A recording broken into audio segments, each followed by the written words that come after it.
Hey, what's up guys? I'm gonna unbox and review the Aovopro ESMAX, which is a budget scooter that is fairly powerful. It has a 500 watt motor, has a range of up to 27 miles, has a top speed of 21 miles an hour, and overall looks like a pretty good scooter. Comes with some screws and Allen wrenches. So here's the kickstand, and the power supply is 100 to 240 volts. That's what the plugs look like. And we have the manual, some basic instructions.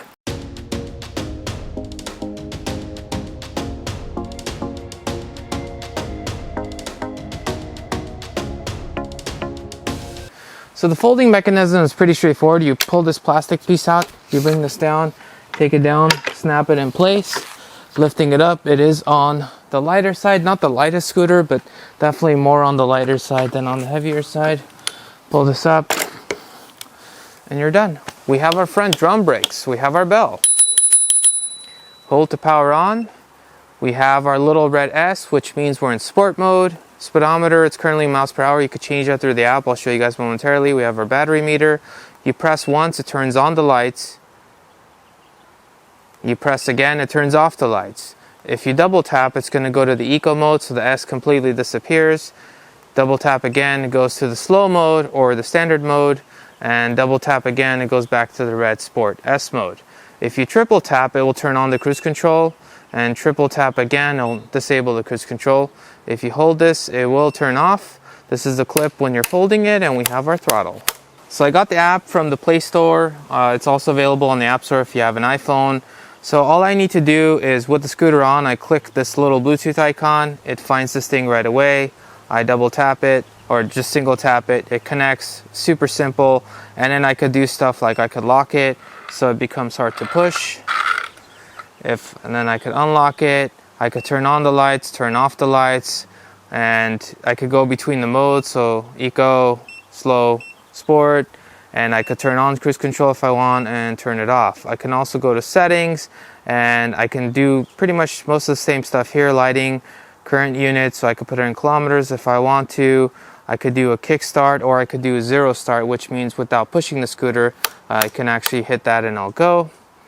So currently it's on kickstart, so I have to basically kick to start it, go at least 2-3 miles an hour for it to work.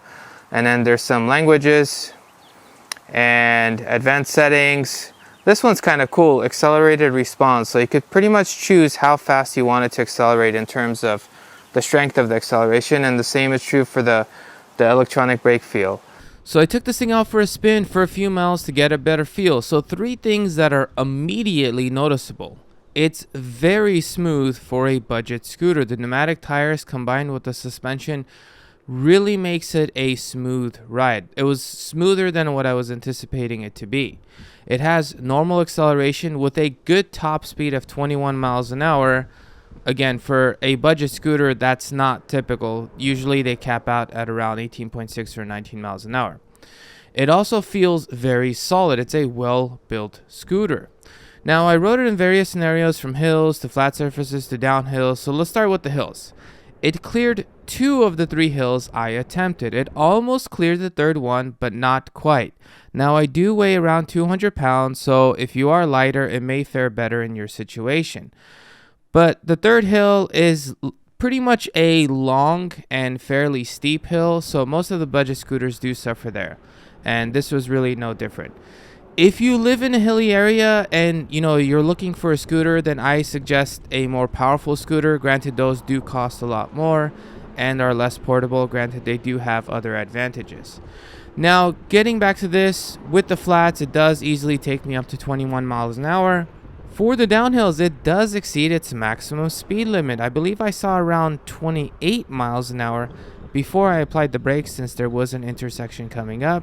And I'm also happy to report that the brakes do work well. It does have a linear feel. It's smooth. Overall, very satisfied with them.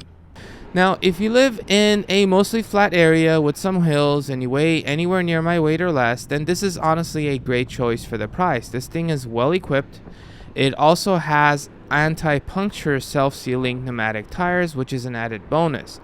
Now, overall, it's one of the better scooters in the budget range that I've tested. The build quality, the smooth ride, the top speed, the overall feel of it, the app works as well, and it's immediate. So Overall, very pleased with the scooter. Let me know what you guys think in the comment sections below, and as always, thank you guys for watching. Smash that subscribe button, and I'll catch you guys in the next one.